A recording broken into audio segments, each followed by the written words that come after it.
Krishna, Andarki Namaskaram. We are in 13th chapter, Kshetra Kshetrajna Vibhaga Yoga. I am reciting 11 to 20 slokas. Do subscribe to my channel, like and share my videos with your friends and family. Om Namo Bhagavate Vasudevaya. Om Namo Bhagavate Vasudevaya. Om Namo Bhagavate Vasudevaya.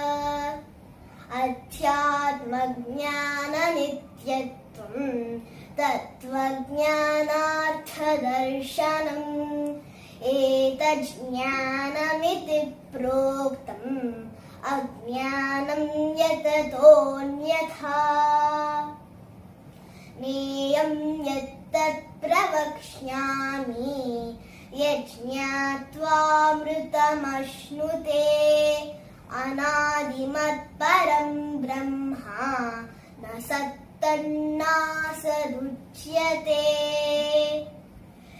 Sarvatah Panipadam Tat Sarvatokshishiro-mukham Sarvatah Shruti-malloke Sarvamavritya tishthati Sarvendriya-gunabhasam Sarvendriya-vivarjitam Asaktam sarvabhrichaiva Nirgunam gunabhoktrucha Bahirantascha bhutanam Acharam charamevacha Sukshmatvat tadavijneyam Durastham chantike cha tat Avibhaktam cha bhuteshu Vibhaktamiva cha sthitam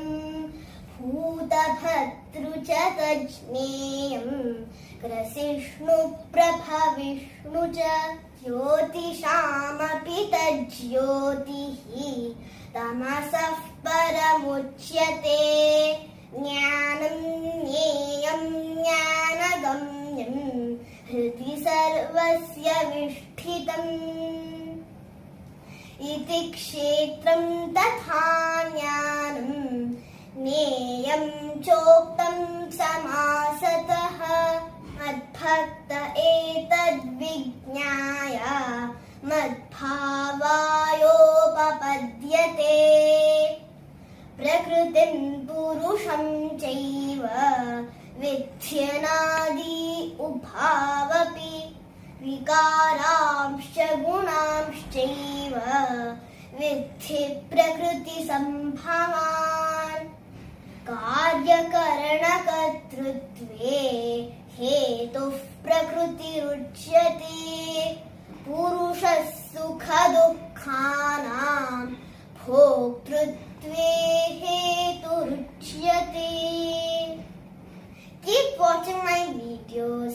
Try to chant the slokas. Don't forget to like and subscribe. Hare Krishna to all.